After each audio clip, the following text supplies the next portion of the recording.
I don't have to tell you things are bad. Everybody knows things are bad.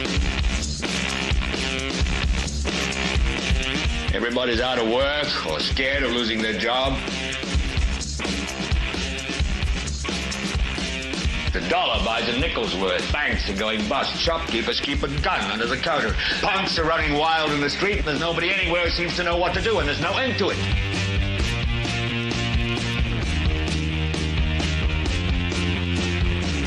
The air is unfit to breathe, and our food is unfit to eat. And we sit watching our TVs while some local newscaster tells us that today we had 15 homicides and 63 violent crimes, as if that's the way it's supposed to be. We know things are bad, worse than bad. It's like everything everywhere is going crazy, so we don't go out anymore.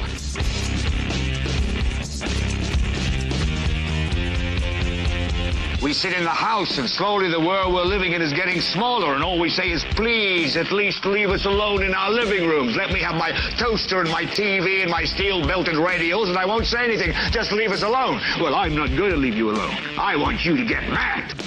I don't want you to protest. I don't want you to riot. I don't want you to write to your congressman because I wouldn't know what to tell you to write. I don't know what to do about the depression and the inflation and the Russians and the crime in the street. All I know is that first, you've got to get mad. You've got to say, I'm a human being. God damn it. My life has value.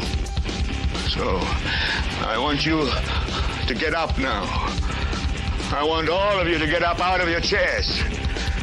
I want you to get up right now and go to the window, open it, and stick your head out and yell, I'm as mad as hell, and I'm not going to take this anymore. What a way to start a show, ladies and gentlemen. Give me 1 second here. I've got to unsend all of this. This is an absolute total disaster. Give me 1 second here, ladies and gentlemen. We are going to be talking about Muncie tonight. There are a lot of different things going on in the city of Muncie. And there are a lot of things that have been going on in the city of Muncie that we need to discuss. So just to give you guys a little bit of a rundown on the order of things that we're going to discuss this evening. We're going to be talking about the city council meeting that's going to happen tomorrow, first and foremost. Then we're going to be talking about the fire department ordeal, because I know that's what a lot of people are here concerned about. And then we're going to be talking about the state of the city. The State of the City address will be this Thursday at 7 o'clock in the morning. They like to do it early, so I will be there. We'll be on hand. That will be live streamed, and we'll deal with that. First and foremost, the City of Muncie City Council meeting. Tomorrow is Monday the 3rd, so it's that time again for the council to meet. And as we broke to you all last week, the ordinance for the annexation that's supposed to be the big draw for everyone tomorrow. If you're concerned about that annexation for Farmington, Farmington, the Farmington area, you don't have to come if you don't want. Now, that's weird for me to say because I try to get as many people to come out to the council meetings as possible. But if you're coming just because you want to try to fight that, I did break the news. The city released a press release last week that said they are pulling that ordinance. The mayor announced that he had seen the light. He had heard from all of the people, and they wanted to work with the people. They don't, for the first time ever, the mayor doesn't want to jam something down someone's throat. So they have decided to pull that ordinance. Now, it was always interesting to me because he has several not several. I mean, out of the 9 council members, he has 3 Republicans on there, and 2 of those Republicans are at large. So I figured that he would have had Dale Basham or Rose Selvey bring this ordinance, but instead he had District 1 Councilor Jeff Green bring the ordinance, which look, they can all do it. It's fine, but it's just kind of interesting, kind of strange, because the area that he was looking to annex is far to the city's northwest side, and Jeff Green is from the southeast side of the city. So I was kind of interesting to see that happen. But apparently he has asked Jeff to withdraw that ordinance, and Jeff has said, okay, I will. And so that will happen. So for folks that were going there just for that, if you don't want to, you're good. All right, here is the agenda for tomorrow night's meeting. I want to put this up here so you all can see it. Let me get it big enough here so you can see it. All right, March 3rd agenda. There will be no public hearing, so the meeting won't start. The meeting will start at 7 p.m. There won't be any 6:30 or 6:45 meetings. So the city council meeting will begin right at 7. We'll go through all of the normal stuff as we go through. The citizen recognition, approval of the minutes, appointment to the boards and committees. I don't believe there are any appointments for tomorrow. I think that'll be just on track. So then we go straight into ordinances previously introduced. Okay. And of course, this first ordinance, 29-24, this is what I was talking about. That is the ordinance that will be pulled. So there will be no more discussion. There will be no votes. The councilman who sponsored it will pull it, and it will not exist. Then moving on to ordinance 30-24. This is another annexation point ordinance, and it is for Heron Point. Now, different than Farmington, all of the citizens of Heron Point want to be annexed into the city. So they will be going ahead with this, and this will be voted on tomorrow. This will be the final vote on this. This will be the second reading and the second vote. So after tomorrow, it will be official. The citizens from Heron Point will be Muncie citizens. And what do you get with that? Well, you get a library card. You get to call the Muncie City Police Department. You get to call the Muncie City Fire Department, which we'll talk about that here in a minute. Maybe you will, maybe you won't want to do that. No, I'm just joking. I love the men and women of the fire department. We just have some errors that we need to talk about.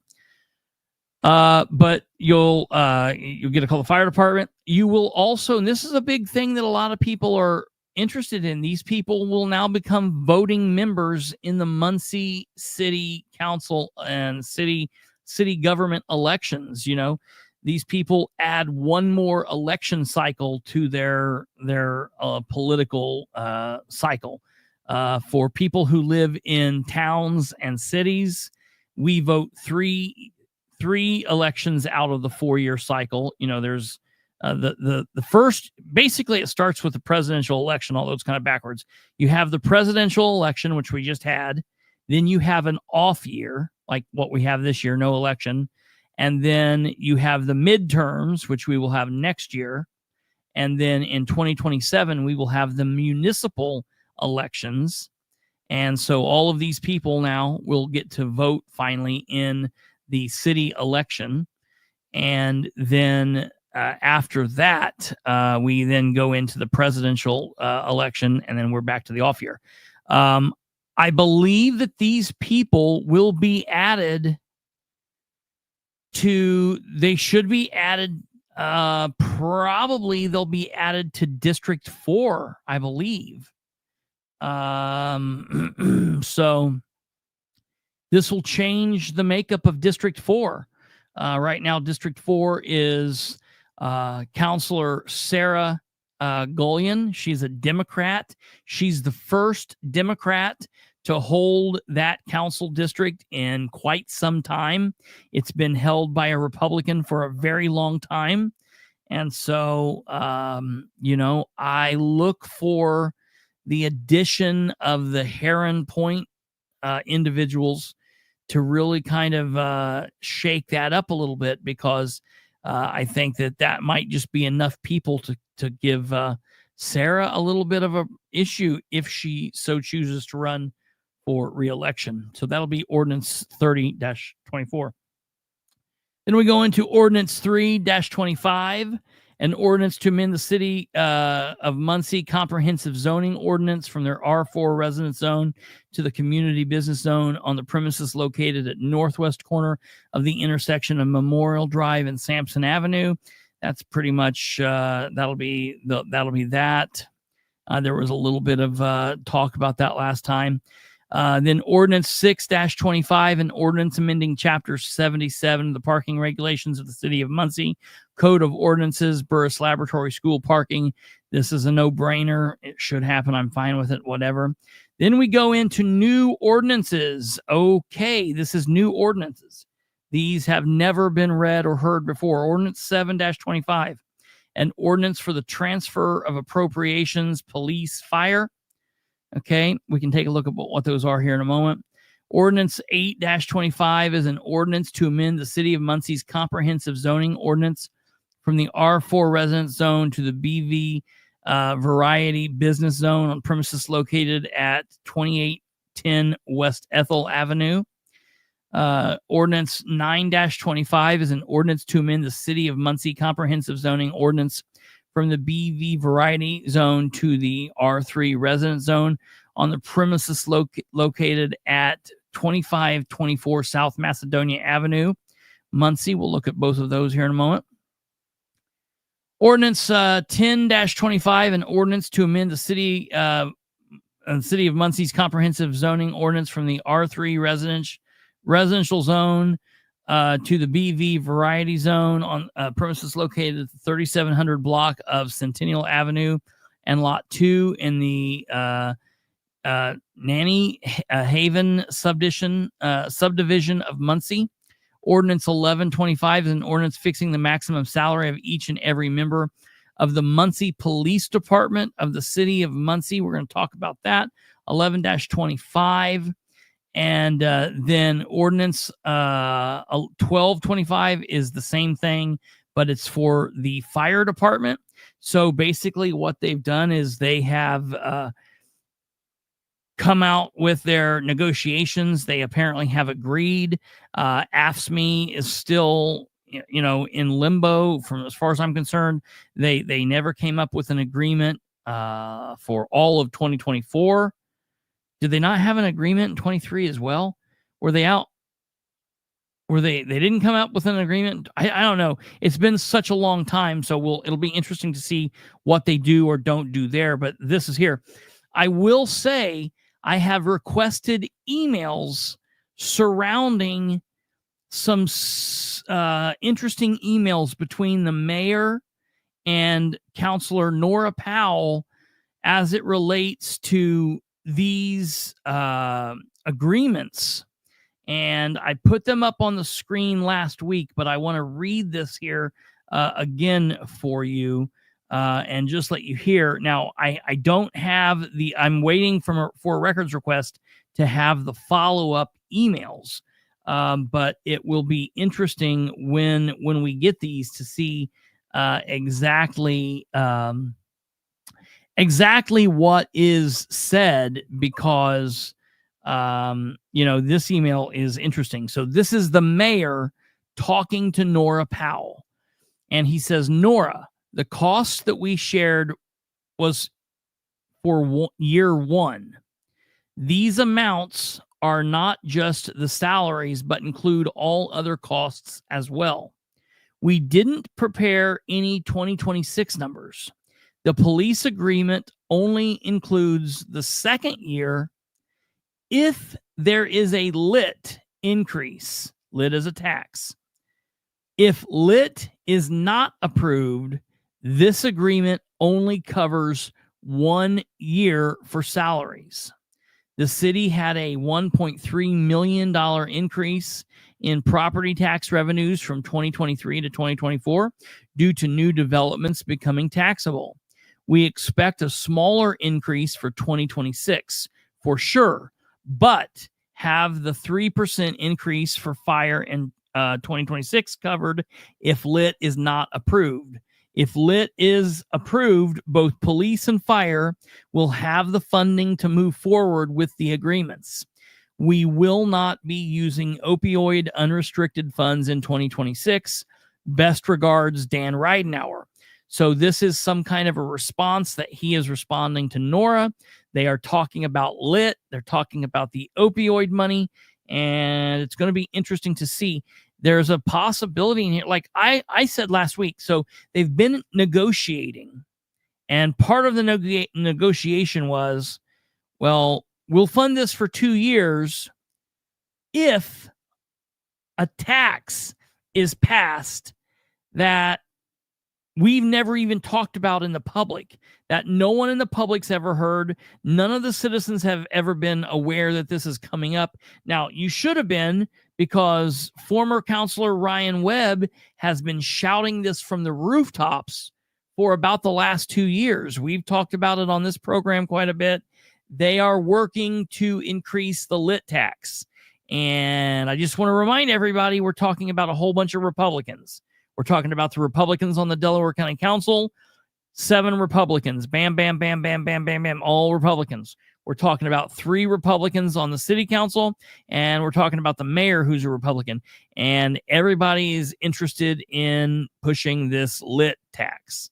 So I just think that's really interesting. But as soon as I get the other emails that attach themselves to either side of this email, we will kind of have a different picture to put together, and we'll be able to see what exactly the full conversation is there.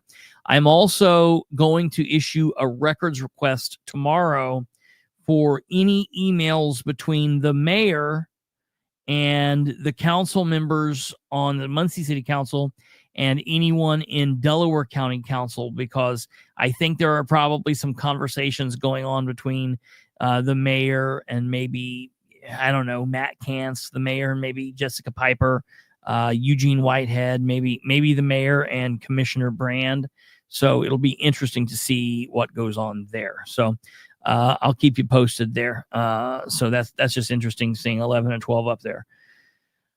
We then go into resolutions. Resolution 3-25 is a resolution for approval of the 2024 changes to the official zone maps for the city of Muncie. We'll have to take a look at what that is. Resolution 4-25 is a resolution of the Common Council for the city of Muncie, affirming Muncie as an inclusive community for all residents. How didn't we do this one? What does this do? What does this do when we do this every year?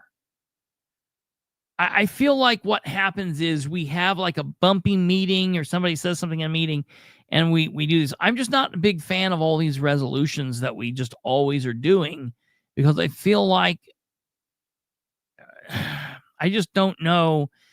There's just, resolutions don't have teeth to them. So I'll take a look at what this is. I don't know. Maybe we do this every year for some reason now. I thought like we did it, they voted on it, and everybody was happy, and that was it. That was what it was. I didn't know that we do this every year now. Resolution 5-25, a resolution of the Common Council for the City of Muncie to encourage relief, promotion, and or commercial communication for small business in the City of Muncie. So we'll take a look at that. Resolution 6-25,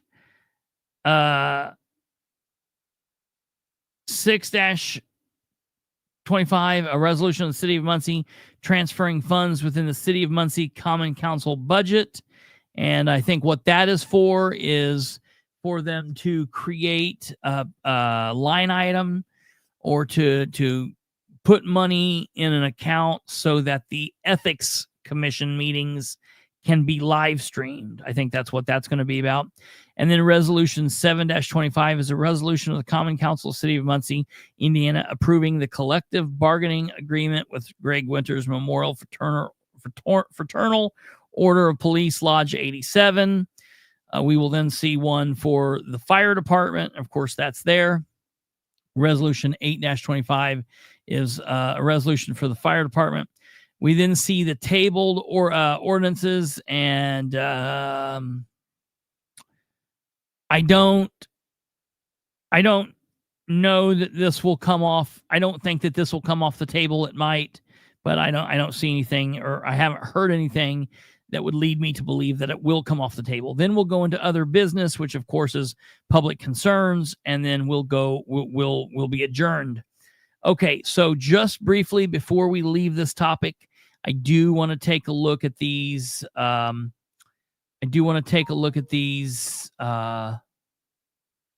Few ordinances and things that we talked about here. Let me see. Let me pull this up here. City Council Packet 2025. Okay. And let's pull up. Okay. Let's pull up Ordinance -27 or 725. We'll just blast through these really quickly. Making transfers within the police and fire budget. Okay, so it looks like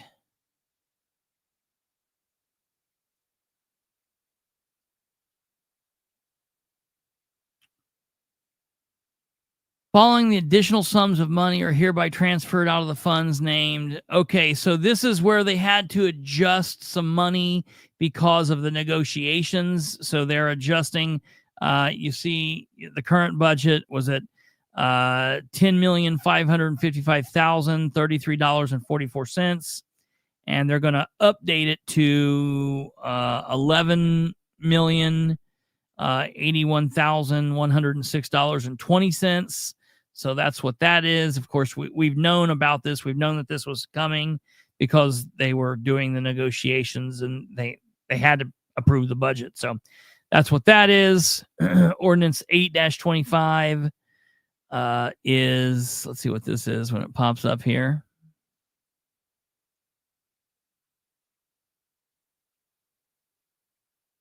Ordinance 825. Okay, this is changing zoning for the West Ethel address.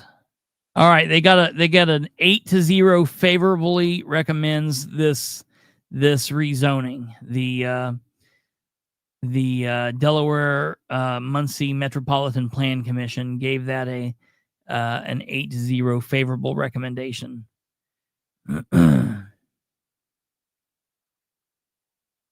It's currently, the land is currently used commercially per the applicant and has been since it was constructed. The owner's intent is to sell the parcel and the buyers would continue to use it commercially.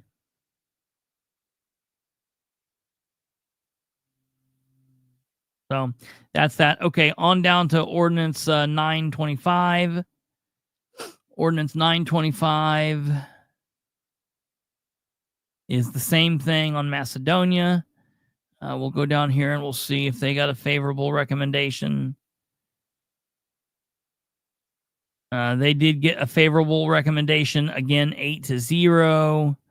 We'll see. Let's see here. See what it's used for. It's commercial and residential. Man, that's going to continue being that. Okay. Ordinance 1025. Okay, this also received a favorable recommendation, but it was a 7-1. So there was one person that voted against. Let's see what they're doing here.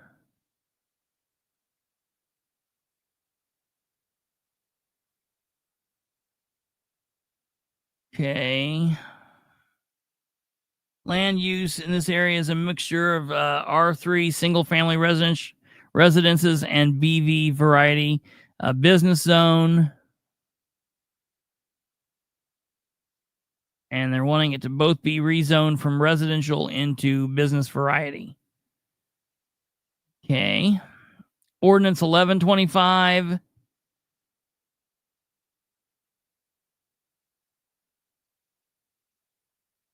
Okay, this is setting the the police contract. All right. So 1225 is going to be the same thing for the fire department. And then we move into the resolutions, of course.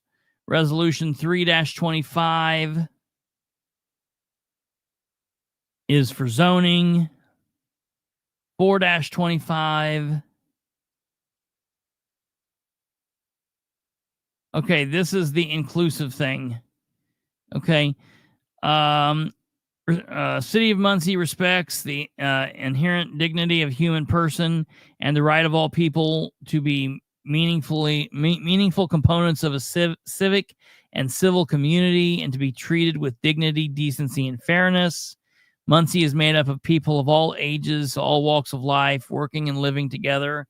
That the Common Council of the City of Muncie believes everyone, regardless of ability, age, culture, background, ethnicity, faith, gender identity, ideology, income, national organs, race, or sexual orientation, has the opportunity to reach their full potential. We believe that all members of the community should feel safe and welcome in their place of work, schools, homes, and public. Common Council of the City of Muncie values its principles of diversity and equity and the inclusion of all human beings in all civic, private, and public spaces. I don't know how you demand that in private. I mean, if somebody wants to be a jerk privately, I don't know how you demand that.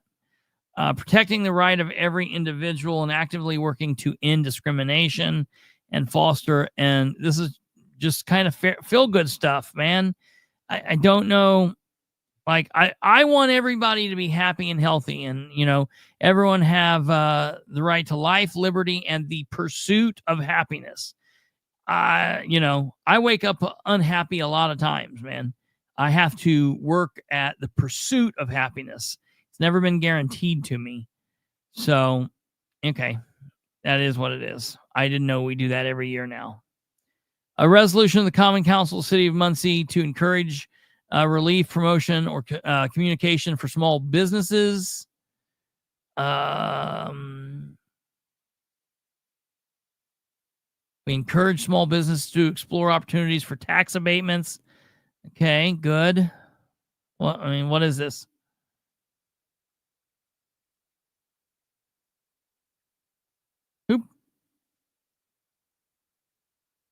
What is this? Who put this forward?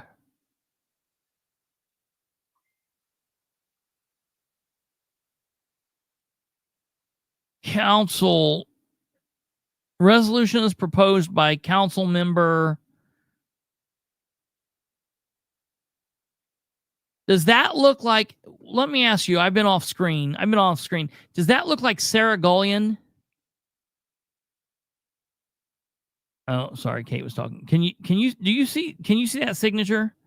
Does that look like that signature could be Sarah Gullion?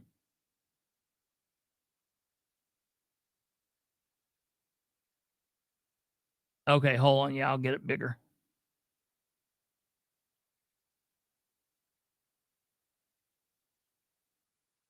Let me get back on here and see you.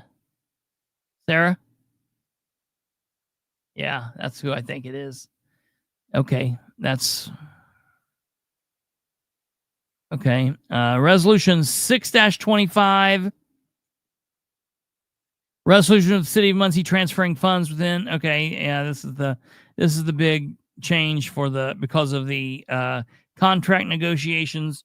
Resolution 7-25, resolution of the Common Council of City of Muncie, Indiana, approving the collective bargaining. Okay, 7 and 8. That's it.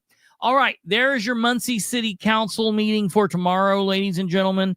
I would highly recommend everybody come out and attend. If you have something to say, come out and say it. Should be an interesting time.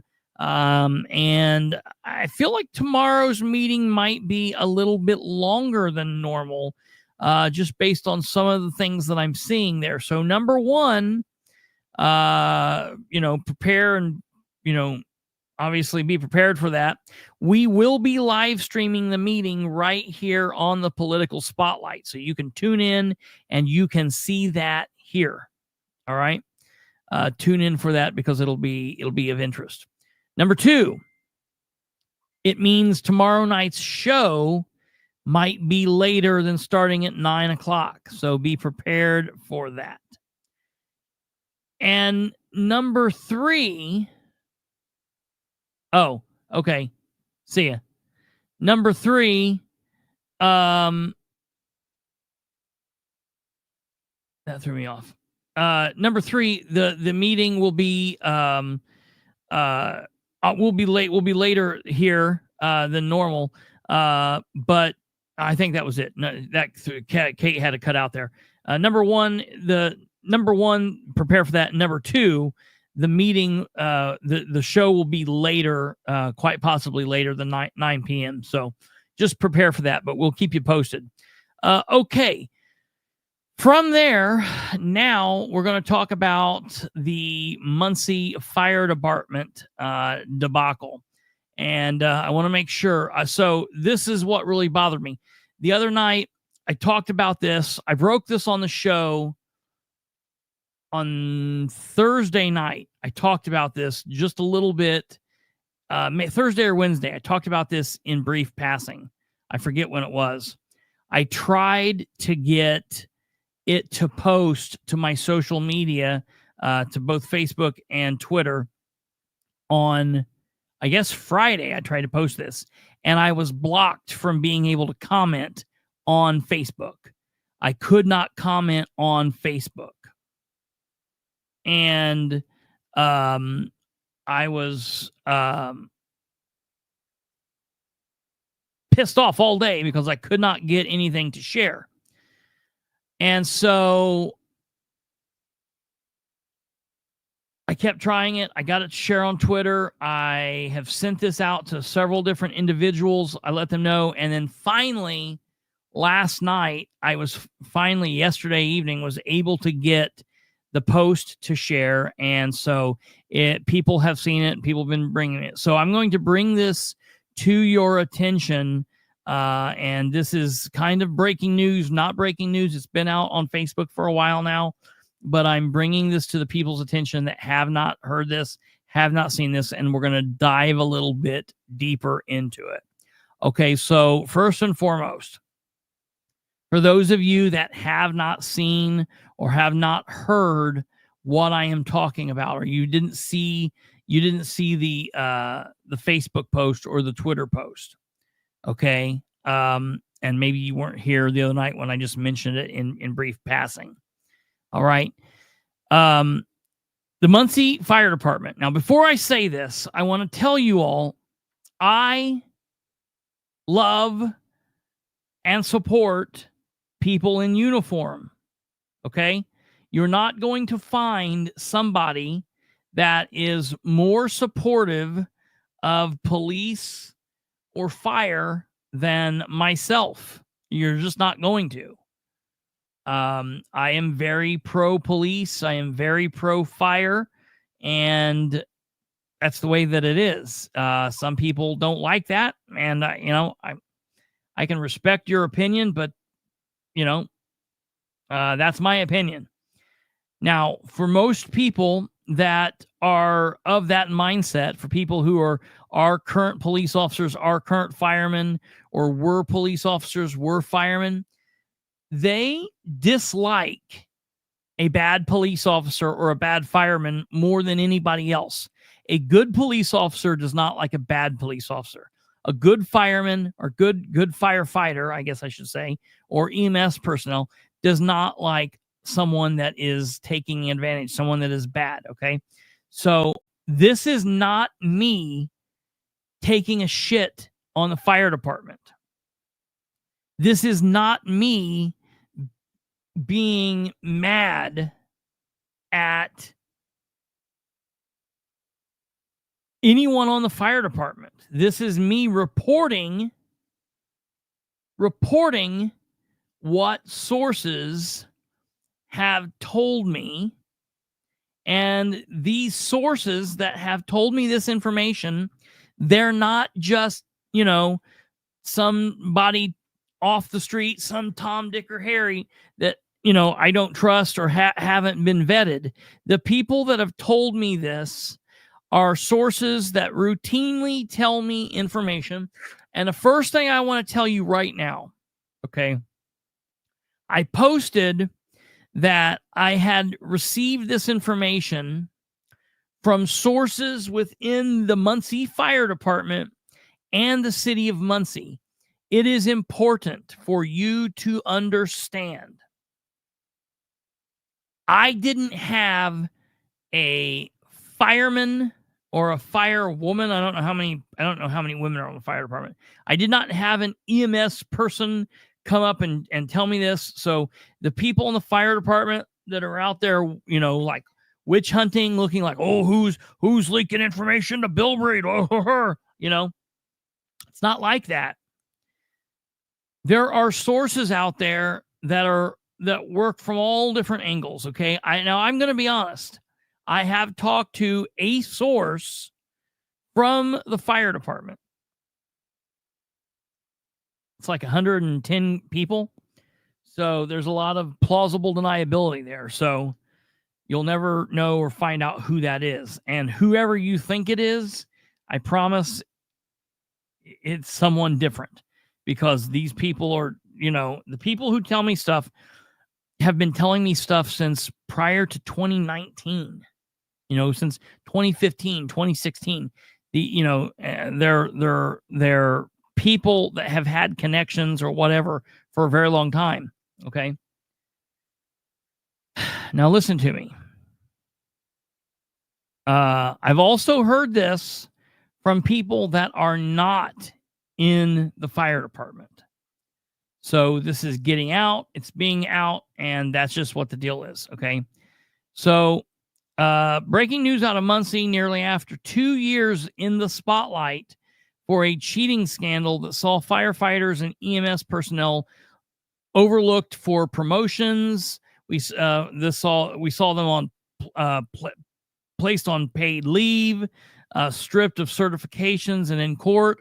The Muncie Fire Department seems to have learned nothing. In April 2023, Muncie Fire Department, the City of Muncie, were rocked because the fire department and its emergency medical services were under intense scrutiny following allegations of systematic cheating. By May 2023, the department had been the focus of 3 separate investigations involving allegations that the firefighters and EMTs could cheat on their certification exams after being provided with the actual test questions and answers before or during their tests.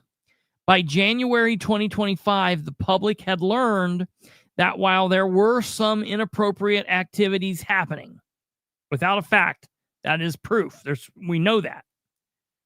During training classes and testing for certifications, we learned that there was a lot of things going on that was due to departmental politics, the internal squabbling of individuals who, and you have this in all walks of life. You have this in all businesses. People who are jealous of other people, people who think that this person's getting preferential treatment, people who think that, they're being overlooked, or this was happening or that's happening. And you have that internal cattiness. And I'm ashamed to say, but it is true. No place is it more prevalent than in public service. This is there. It happens on police departments, both big and small. It happens on fire departments, both full-time and big, and small-time and small size and volunteer. This just happens. It's something that happens. And it has been happening at the City of Muncie. Okay? This all now has led to a federal lawsuit filed against the fire department, the city, the fire chief, the former fire chief, and the Fire Merit Commission. All of that said, whatever went on in the last 2 years, the higher-ups, the brass, the leadership of the department, and the men and women of the fire department must, for some reason, not have learned their lesson in this sense, because sources within the Muncie Fire Department, the City of Muncie, have informed the political spotlight about 3 CPR training classes that the department conducted on Wednesday, February 5th, Thursday, February 6th, and Wednesday, February 12th, 2025. And this was to recertify their firefighters and EMS personnel. So there's a test, a class and a test that one takes to become CPR certified, and then there is a recertification class and test, and they are somewhat different. Okay.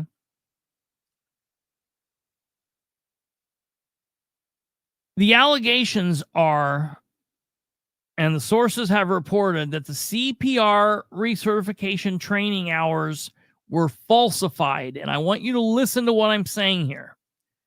The CPR classes were falsified, the training hours, meaning everyone who took the class to earn the CPR recertification did so through fraud or material deception. They did not meet the requirements outlined in the AHA CPR instructors' requirements or the BLS providers' requirements. This is not my words. This is the words of sources that I have heard from.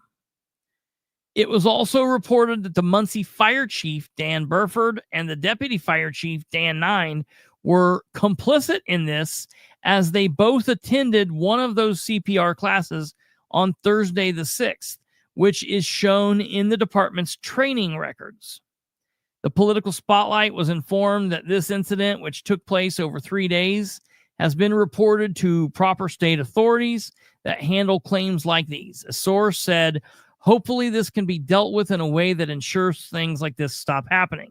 A source went on to say that the chiefs and other MFD leadership have or should have a moral or ethical responsibility to uphold the required standards for training and beyond for the department. The fact that this was CPR recertification is scary, and to know that they falsified those records, it makes you think, what else would or could they be doing? This information is serious, and I imagine the various news medias in Muncie and or in Indianapolis will be picking this up soon. I'm pretty certain that those sources were reaching out to other people than myself. The sad thing is there are so many great men and women who work their asses off on the Muncie Fire Department, and this is not an attempt to knock them or the department as a whole.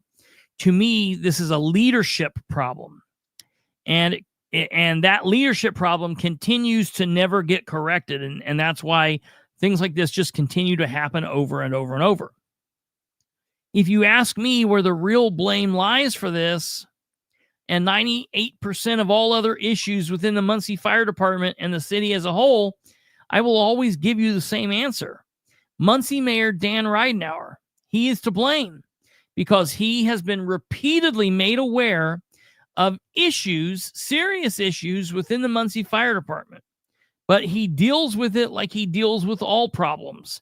He hides his head in the sand and he pretends it doesn't exist until, unfortunately, something happens and then he can no longer hide.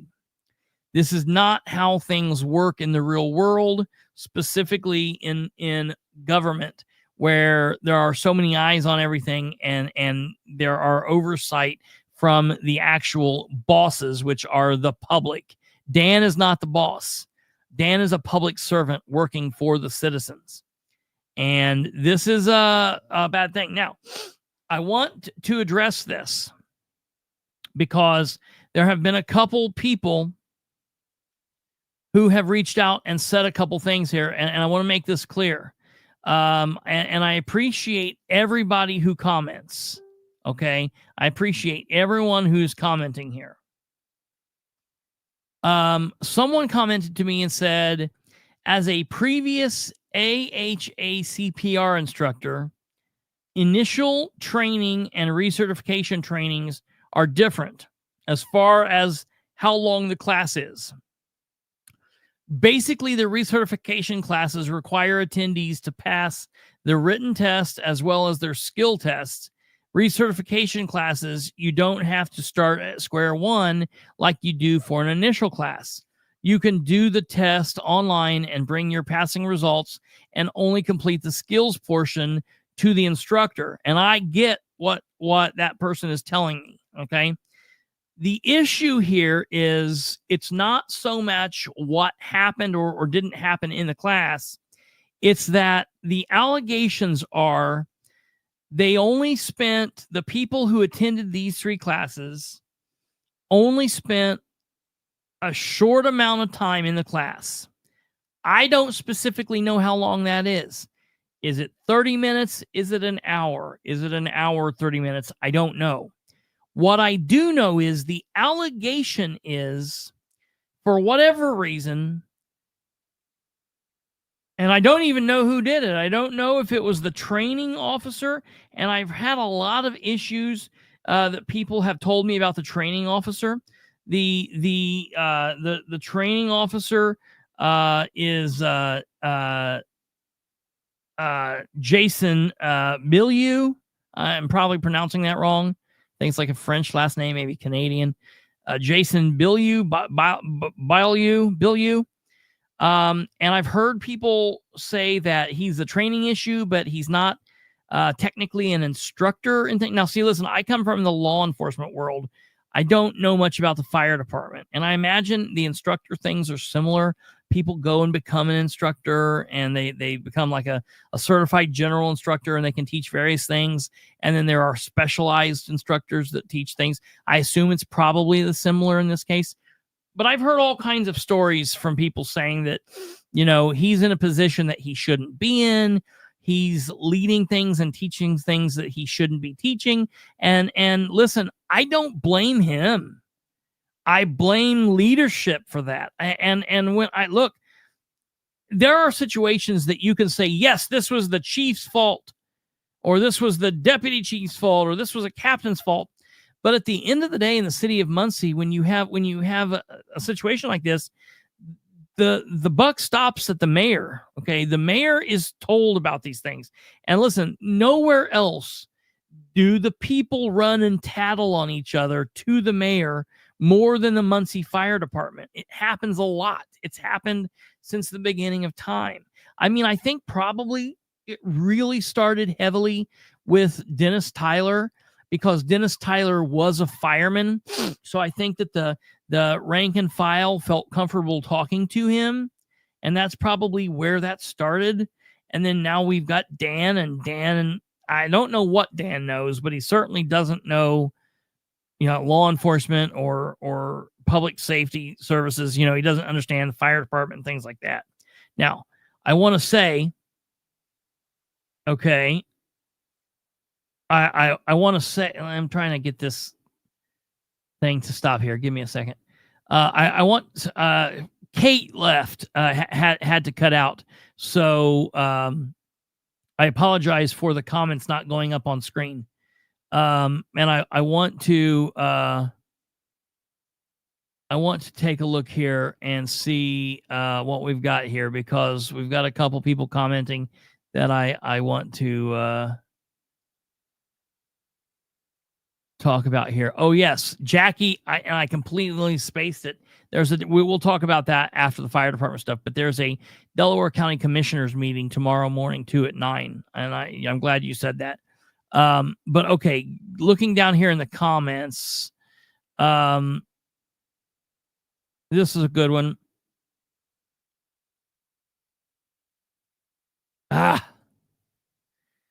Hard to be surprised. The same organization who went on strike and started fires during my grandfather's administration is accused of cheating on tests. Okay. And if you guys are newer to Muncie politics, just judging from the name, I'm pretty assured that this gentleman here is talking about Mayor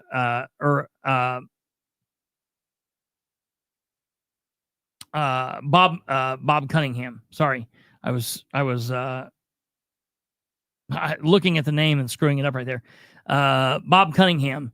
And so there was a situation where, and this is something that I've learned here recently, there was a situation where there were allegations that during a strike, there was a grouping of firemen, and none of these people would be on the fire department today. But back then, they during the strike, the allegations are they lit fires all over town, and they were called like the Dirty Seven or something like that. So, that is definitely an allegation. He goes on and says, many of the firebugs of the 70s are lucky my papa took their names to the grave. He knew who they were and never publicly disclosed their identities. They were lucky. And there he said that. Oh yeah, okay. And here he's said, I'm J.R. Cunningham, Bob's grandson. Okay. So that's cool. I talking to another relative of yours recently, and I won't disclose that conversation, but I knocked on Bob's door in like 2002, maybe earlier than that, 2001, and spoke with him, and he was very cool with me. I very, very much liked our conversations when he and I spoke. Only spoke to him a couple of times, but he was really cool. So going on with this, I don't know. Look, I can't tell you. The allegations here are pretty wild. There is an allegation that one or a couple of these firemen, okay, they were actually marked down for 2 different trainings at the same time. And the reason that would be is if you're marking down on one training, yeah, we were in there for 4 hours, but really you were only there for an hour and 20 minutes. And so then you went through some other training, and then you marked down that you were in this training class for 2 hours, but it started at the same time that you were also allegedly in this other class. So you would have people that were overlapped, and it's things like that that's easily proven. And I want to caution anybody, because I've actually heard a couple people say, well, all they're going to do is they're going to change the training hours. I just want to caution anybody from doing anything like that. All you have to do is look back to what the Muncie Police Department did when you had rogue officers that were going out and being too aggressive with individuals. And then you had other officers who were excellent officers that had nothing to do with the police brutality, who were just off in their own world. And because of who these officers were, these officers that were never involved did some funky stuff. They attempted deleting body camera, and they changed reports, and they falsified stories. And that's where we talk about the cover-up being worse than the crime. So what I would highly advise anybody here is, if this is something stupid that's happened, come out, come clean, say, okay, this happened, and we won't do it anymore, but don't cover anything up, because that then just causes much more issue. Okay. So that's my little advice to you there. I'm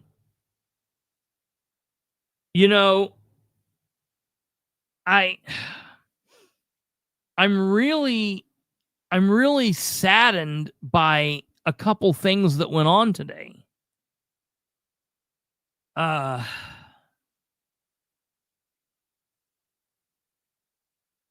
Because someone that I've never had an issue with, and I've always gotten along with very well,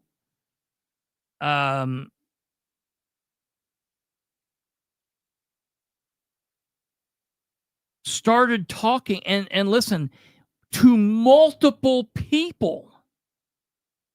I've been contacted by multiple people, not one, Not two, more than two people.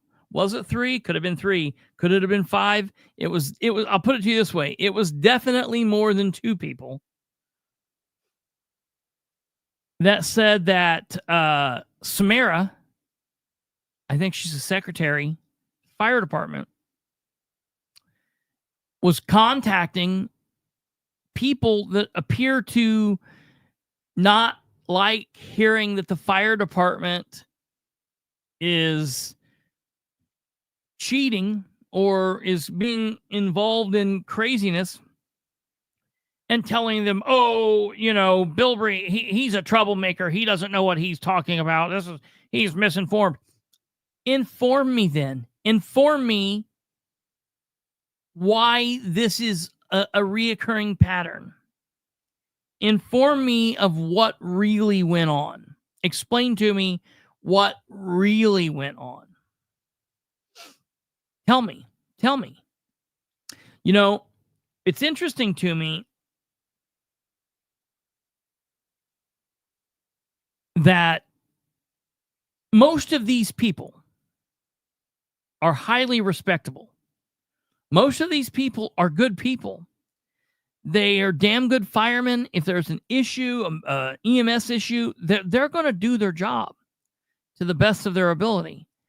But they allow the bullshit, mind games, high school-like behavior to infect them, and they're all just doing this, constant tattletale thing, trying to get over, turn 2's trying to get over on turn 3, turn 3's trying to get over on turn 1, and it's just this nonsense. And it's like, dude, you guys spend so much time playing bullshit games, and I'm going to tell you, the mayor has been aware of all of this.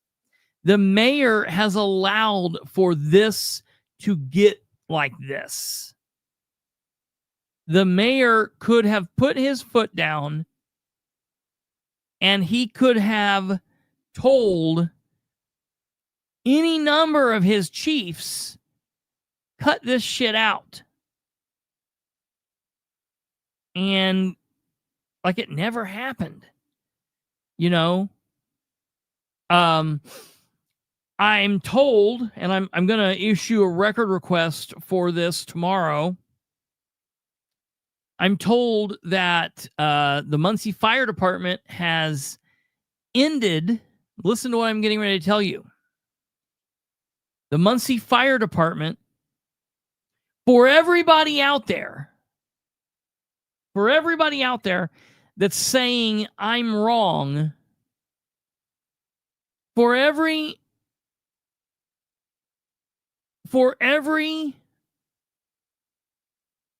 one of the people that say I'm just causing trouble, listen to what I'm getting ready to tell you.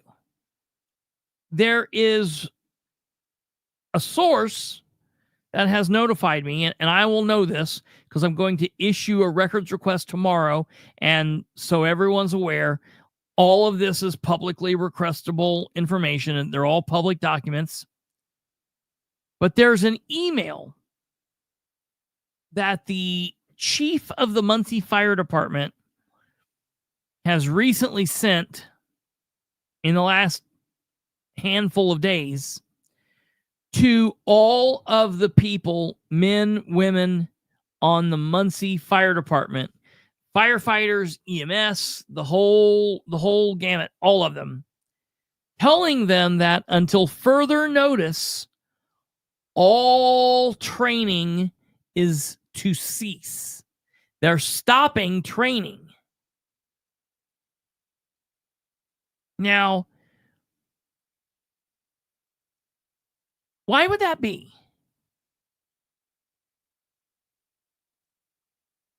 Why, if what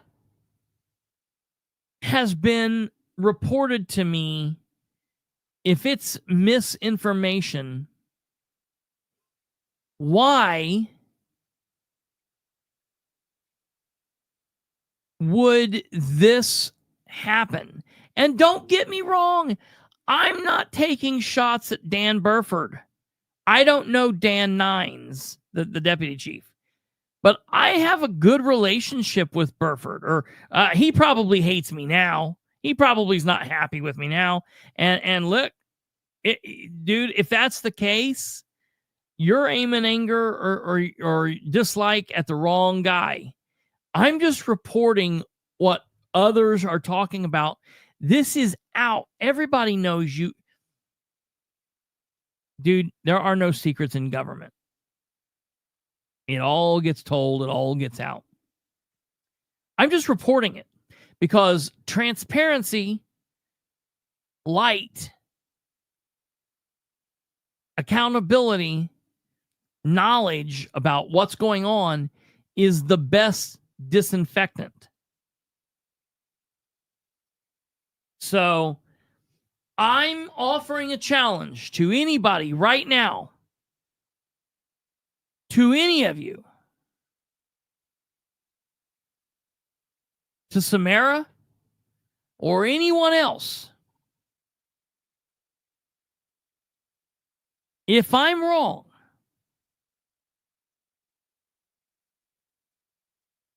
explain to me what I'm wrong about. Explain to me what the misunderstanding is. Because here's the thing, it's not me. If you're claiming this information is wrong,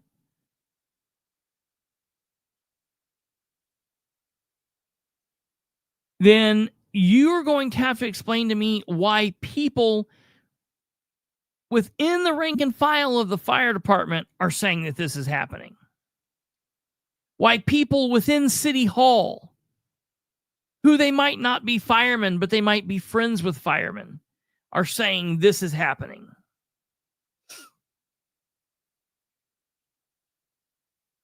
You know, look, I know Samara might know this much more than me about what's going on as a receptionist for the fire department. I've never answered phones for the Muncie firemen. I don't know what that's like. I'll give her that. She's probably a hell of a lot better secretary than I am. But I can't help to think that she knows more than what a Muncie fireman would know.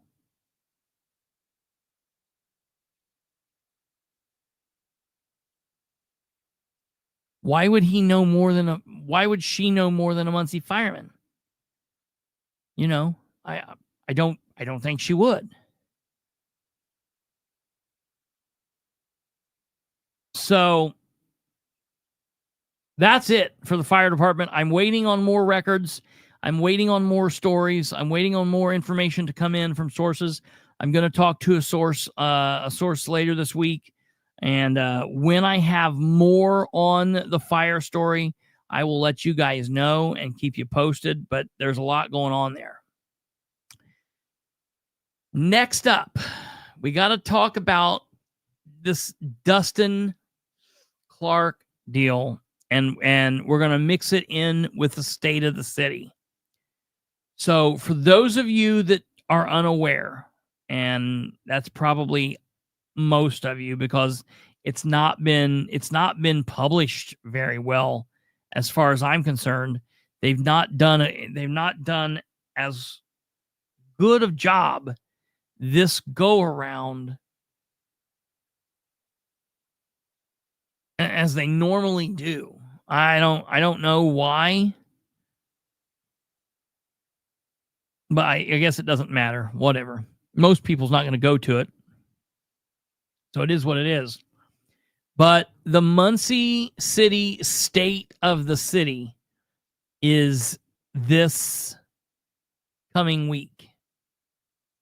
They're going to hold this event, the State of the City. They're going to hold it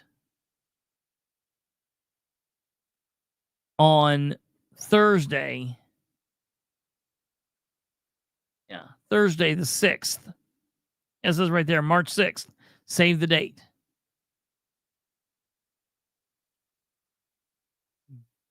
Gotta love Muncie. Now,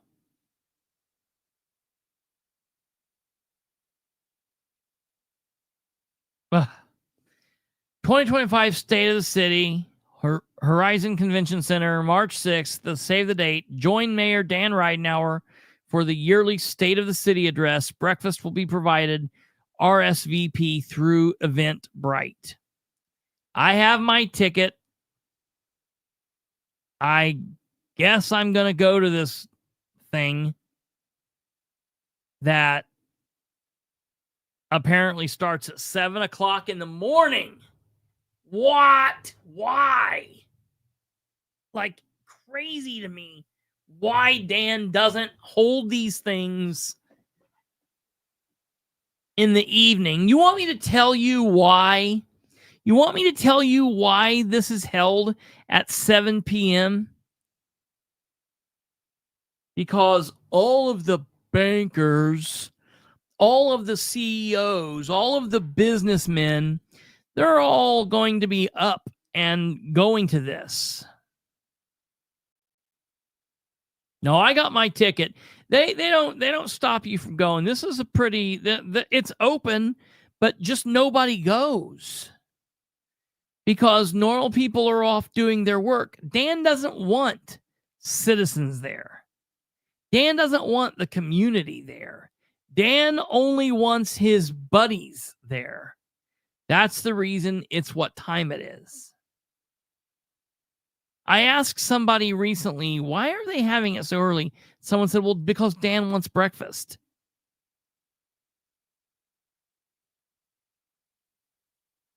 Okay, eat breakfast at 7 p.m. at night. Like, serve dinner, dude. Like, this is so stupid. Legitimately, I mean, just dumb. And he's done this always. And I will never understand why he doesn't just do an evening, like one time. Just do it one time. One time, bro. Make it in the evening. Allow your constituents to go. So I want to know what he's going to say at this event. I want to know. State of the City, 7 a.m. It's nuts. I want to know, what's he going to say? Oh, we've been building apartment after apartment after apartment after apartment after apartment. Everything's so good. Here's what blows my mind. Okay. Ridenour,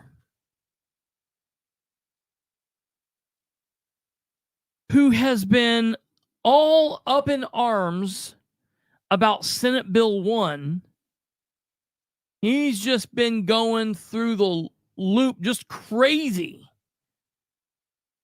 Totally upset about Senate Bill 1. He's afraid they're going to take his money. He's not going to have nearly the amount of money that he needs to go over and do what he's got to do. But yet, for whatever reason,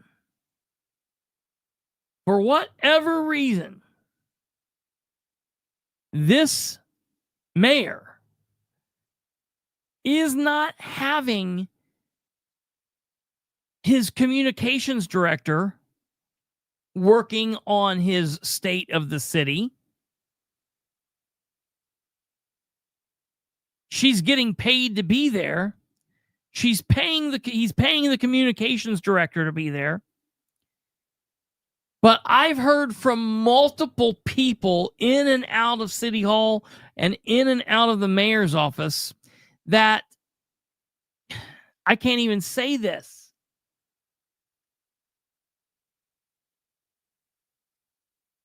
The contract employee, Dustin Clark, has been working on the state of the city. And even worse than Dustin Clark, Dustin's had Michele in there working. Y'all remember Michele Owen, right? The former communications director.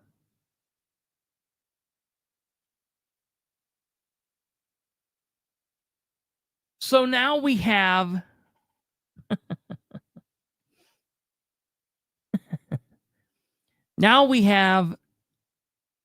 the communications director,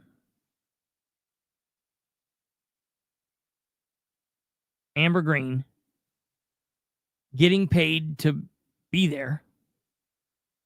We now also then have Dustin Clark, contract employee, getting paid, $10,000 a week, $8,000 a week, $7,000 a week, whatever he feels that week, getting paid. And on top of him being there, we also have his girlfriend in there.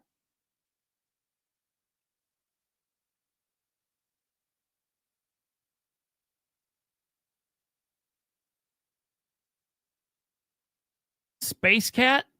Good question. Now, because of all of the politics going on this week, because of everything that happened yesterday with the big Amber being, thank you, Amber being nominated and then declining all that, I talked to her just briefly about all of that. And then I guess her children had a school tournament, wrestling tournament yesterday. So I haven't had a chance to talk to her about this, but I got a message on Thursday or Friday from a source that said, "Hey, do you know that Dan has Dustin and Michele working? That Dan has Dustin and Michele working on his speech that's coming up, all of his things."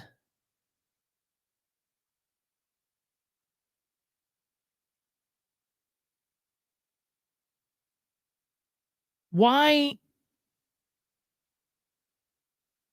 is that? And I'm like, I don't know. I guess they need more money. Dustin's like, $10,000 isn't enough. Like, we need 20,000. Like, literally, are they going to, literally what I don't understand? If they're going to get paid $20,000 this upcoming week because Michele's been there too.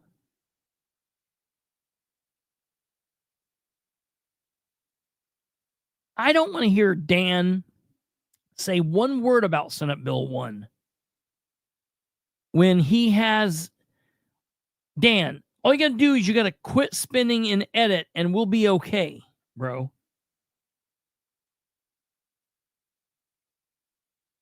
Now, to answer a couple of your questions real quick. No, Tweety Bird, I don't believe he does answer questions. I don't believe he does answer questions at these, if I recall. Dan's been in 2020, 21, 22, 23, 24. This will be Dan's 5th.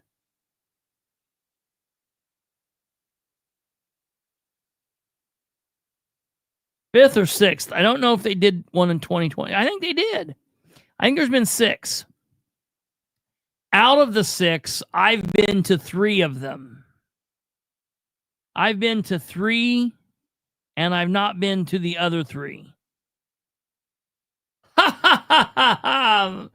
Mayor, someone needs to buy all of the tickets and then not show up or give them to anyone, so it'll be an empty house. That's hilarious. Well, it will be live streaming, so you'll be able to see it. We'll probably jump the feed and do it. I mean, I'm going to be there. Or maybe I don't go. I don't know. There's no really need to go. I think that they rather hear themselves talking. Anyways, yeah. So I don't believe they answer questions. I will ask that. Tweety Bird, I will ask that in an email tomorrow, and I will get the answer. And then if you guys have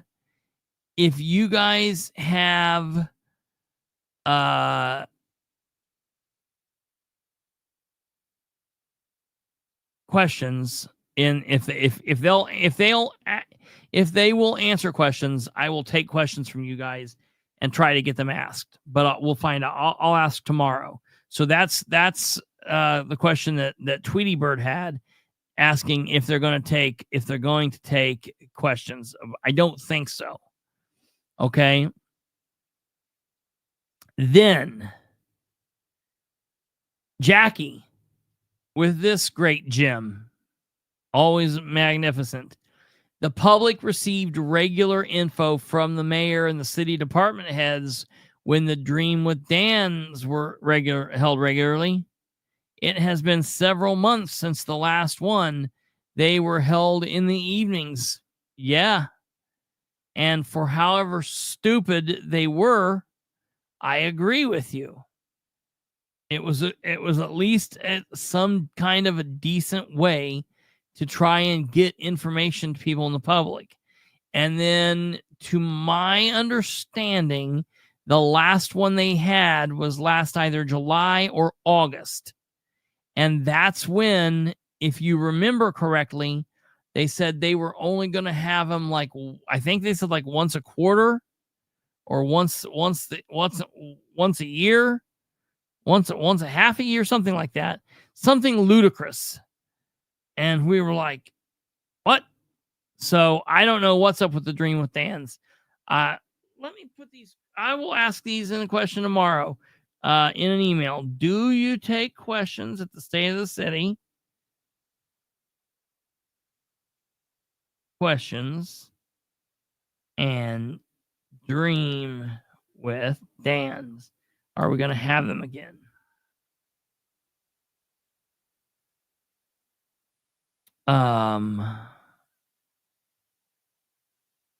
The current status of the Muncie Crisis Center needs to be clarified. Okay. I don't work for the City of Muncie, and so you should demand more clarification than from me, but I'll tell you what clarification I got. The clarification I got from someone last week told me that they don't really have anything to do with the crisis center anymore. It's all Meridian Services, that they're in charge of it now, and it's their baby.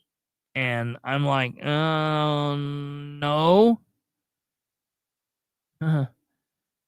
It's still your baby, Dan. I know it's been a disaster, but you can't just pawn it off. Why would Dan be having a contract employee doing the state of the city? Think about that. What?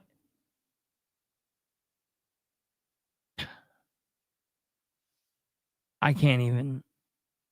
I wonder if Amber's mad. I bet she would be.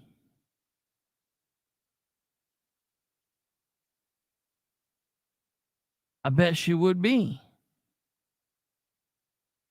No need to ask. No way Dan will take questions.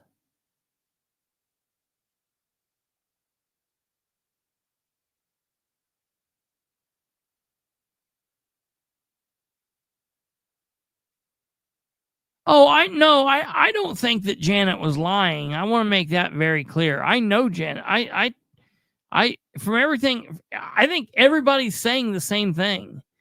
Everybody's saying the same thing. That Janet and Amber had a conversation, and then Janet asked, said the thing. I think there's all kind of this. I don't understand what the breakdown was, but obviously something was going on there. I don't know.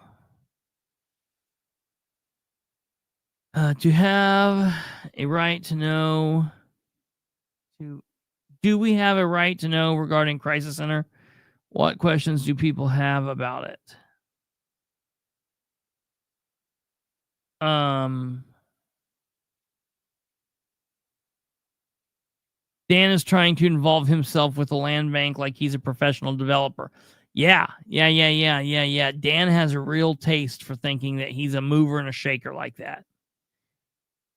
Going to be 2 days in a row that we get a Yellowstone reference, and I've not even watched Yellowstone, which is hilarious, but Dan fancies himself as being John Dutton or whatever, if that's whatever Kevin Costner's name was on Yellowstone. That's who Dan sees himself as. I don't know exactly what you're asking there, Tweety Bird. Do we have a right to know? We have a right to know. What questions do people have about it? I mean, look, I think the main question that people have about the crisis center is,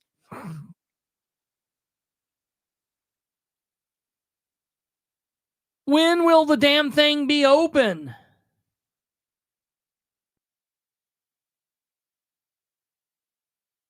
When will it be open?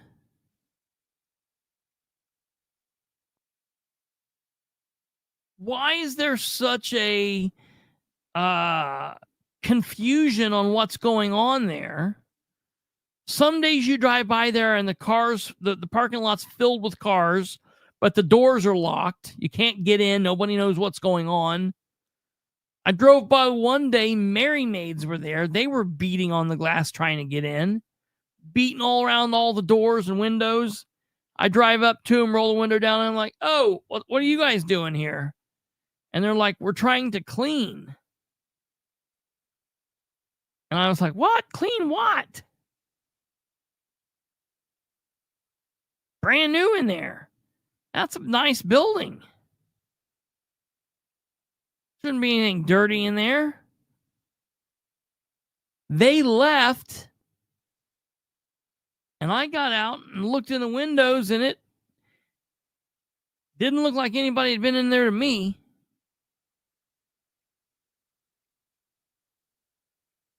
Very weird. Very, very strange.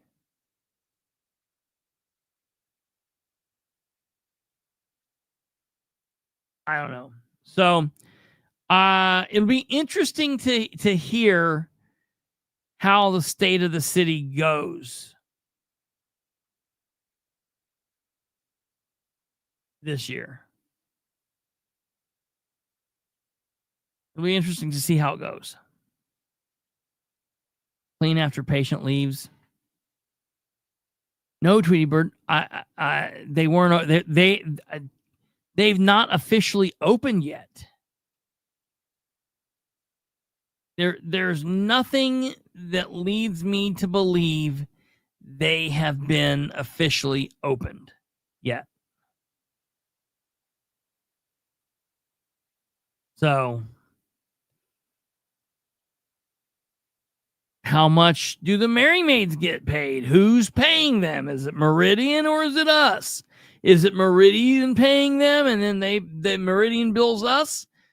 Good questions.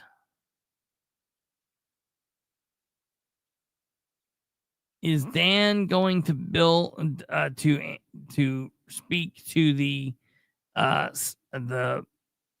MSD billing issues? The answer to that, my friend, is no. No, he is not. Dan, as the mayor of Muncie, does not have anything to do with the Muncie Sanitary District. It's very strange. Very strange.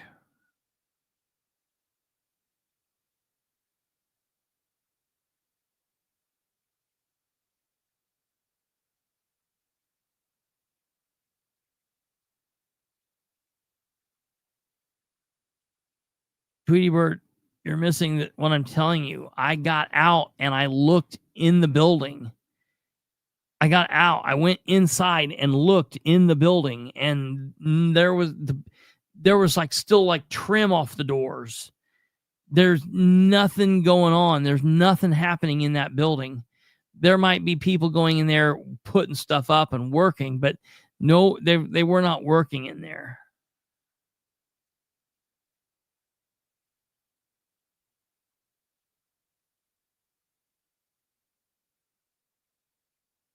I'll go by there tomorrow, and I will go by when my phone is charged, and I will take pictures and show you. It's wild. I don't understand, because they keep telling people, like,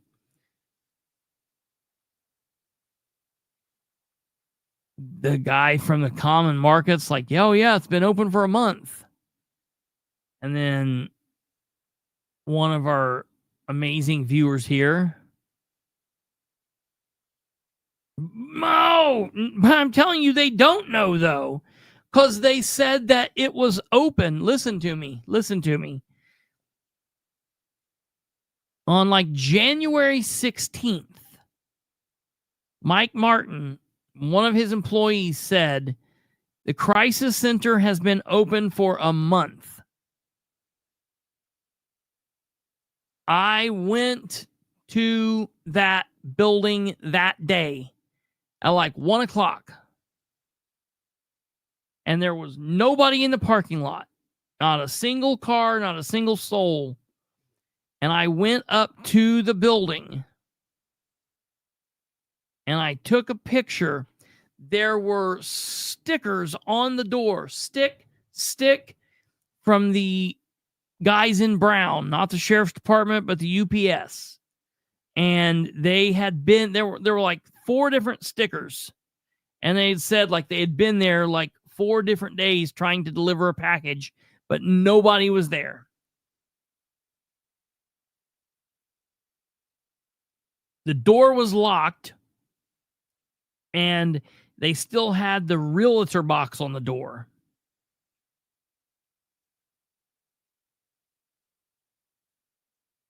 And I went and looked in the windows. I hear what you're saying, but you can't just completely discount my real life story.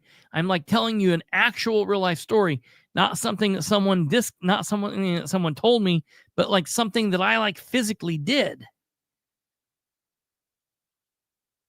I go there and I see the door's locked. Cannot get it. The realtor box is on the handle. The UPS stickers are stuck to the window. We were here, but you were not. We will attempt delivery again this time tomorrow. And then they had been there and they shut it and whatever.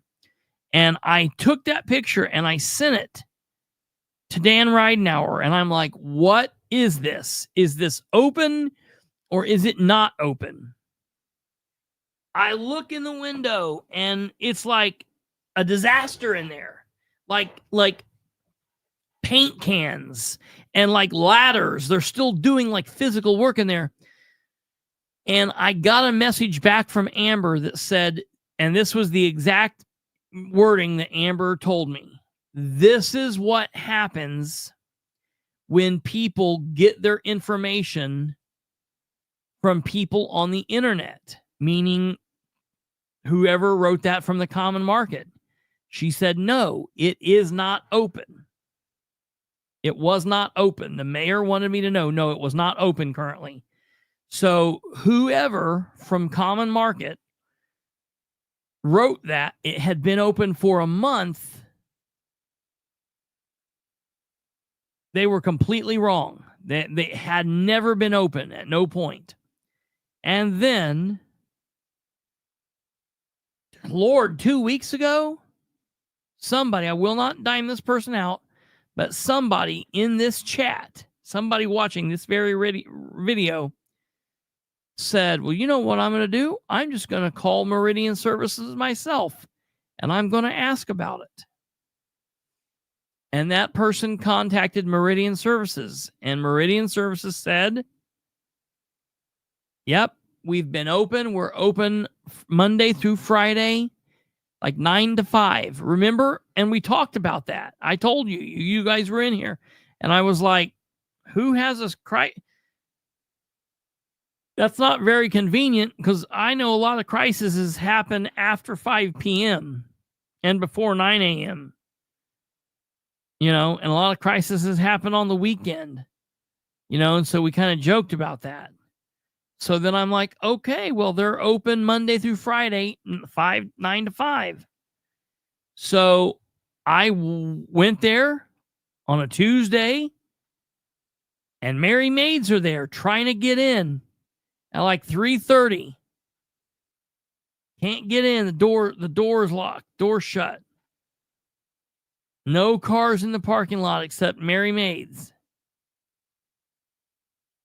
I roll down the window and I'm like, hello, what are you guys doing? And they thought I worked there or something. They're like, oh, well, we're here to get in to clean. And I was like, oh, well, I don't work here. I'm trying to figure out what's going on with this. So they're like, oh, well, we were supposed to be here today, but, and they left. And when they left, I got out again. Sure enough, the realtor box was still there. Go up and look in the window, and all the lights are off. No one's in there. And it's still in somewhat of a disarray. And I'm like, this is nuts. This is absolutely nuts. So I reached out to that person who told me that. And then they told me that they had just called. And I was like, okay. And I don't know. Good question, Karen. What contract? I've got all their contracts. We've looked over stuff. They're supposed to do the work, and City of Muncie is going to pay for this and that, and just kind of a weird deal. I don't know. It's funky. But putting all this to bed, the mayor should answer this question. The mayor should come out with it. I'm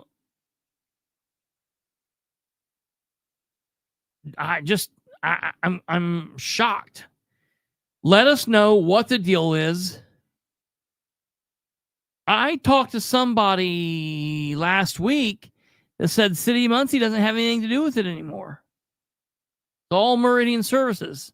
I said, as long as Muncie's paying money for this place, Muncie has something to do with it. Trust me. So I'm going to try to figure out what the hell's going on there. I'll try. I've got to email them. I've got to email them tomorrow, the city, to ask a bunch of questions. I'll just fill this in. Jackie says this.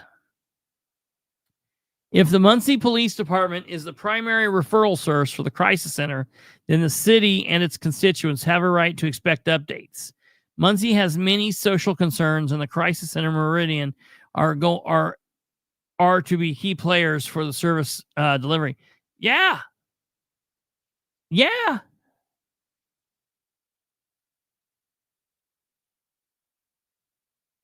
Yeah, that's you're spot on. And like Tweety Bird said up here, the other place is going to be open before this one. And that is all questionable too. Because the people who are going to be staffing that, we don't know what their situation is, because they've been going through bankruptcy. They filed bankruptcy, and there's all kinds of issues and complaints with them. So it's like, yeah, let's bring them here. That sounds like a good idea. Let's have them work our people. I don't know. It's crazy. It's really crazy. I do know that. Okay. Is there anything else I need to cover just briefly? Delaware County Commissioners meeting tomorrow. Randolph County Commissioners meeting tomorrow. Let me tell you. Let me give you a full rundown on what is and isn't happening tomorrow.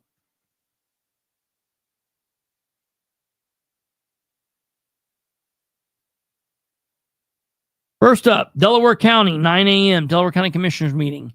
Randolph County Commissioners meeting tomorrow morning at 9 a.m. Winchester City Council meeting tomorrow at 6 p.m. Newcastle City Council meeting at 6:30 p.m. And then Muncie City Council at 7 p.m. So Delaware County, Randolph County, Commissioners, 9 a.m., Winchester, 6 p.m., Newcastle, 6:30, and Muncie at 7. So, packed day. And then Tuesday is Randolph County Council meeting at 9 a.m., Madison County Commissioners meeting at 10 a.m. So, those are the next 2 days of meetings. We'll keep you posted. We will be live tomorrow after the meeting. We might be a little late, but we will be here. So just take your time and relax. We'll be here. We'll be here as early as we possibly can. Hopefully as close to 9 as possible. I will have more information about the fire department. I've asked for a statement from the city and from the fire and the fire chief. I won't have that. I'm assuming I'll get a statement from them tomorrow. I have asked the council members and the mayor through email. I've asked them about what's going on with this fire department thing. So I should have an answer there. At least we can't talk to you, you know. I'm going to issue a records request for the training records for some emails. And I will ask about the crisis center. Anyone else here have anything interesting? If Muncie has nothing to do with it, then how do they recoup the $1 million investment of tax dollars? Yeah, that's a good question.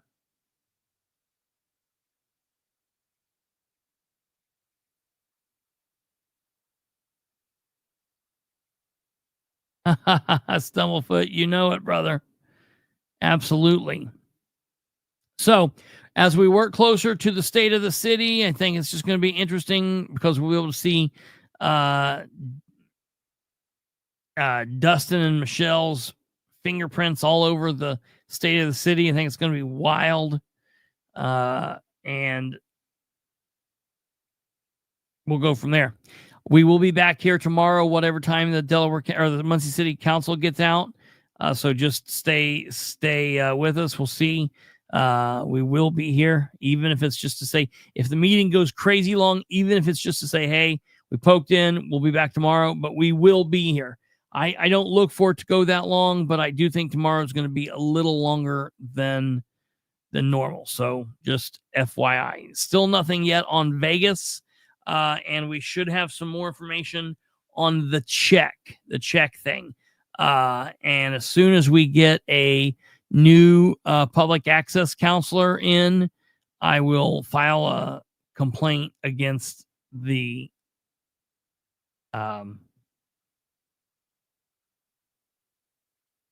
county for the Vegas stuff. Oh,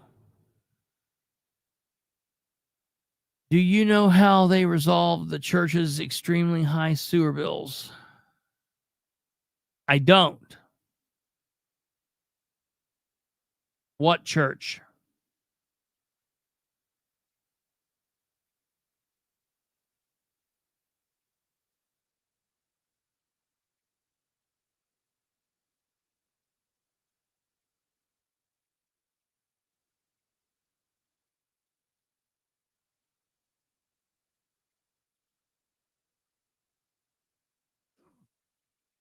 About the reorganization meeting, is it true that the PCs voted to not vote on the chairman to select the candidates now?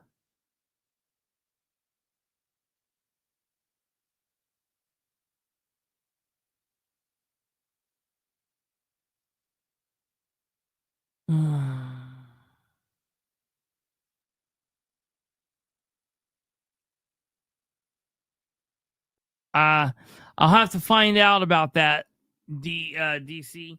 I will ask about that tomorrow and find out. I'll find out from Tim Overton and others. I couldn't see that happening in Delaware County, but because I'm pretty sure they would want it. I don't know if there was something misunderstood. I'll ask about that and I'll let you know tomorrow. I can definitely let you know what's going on with that.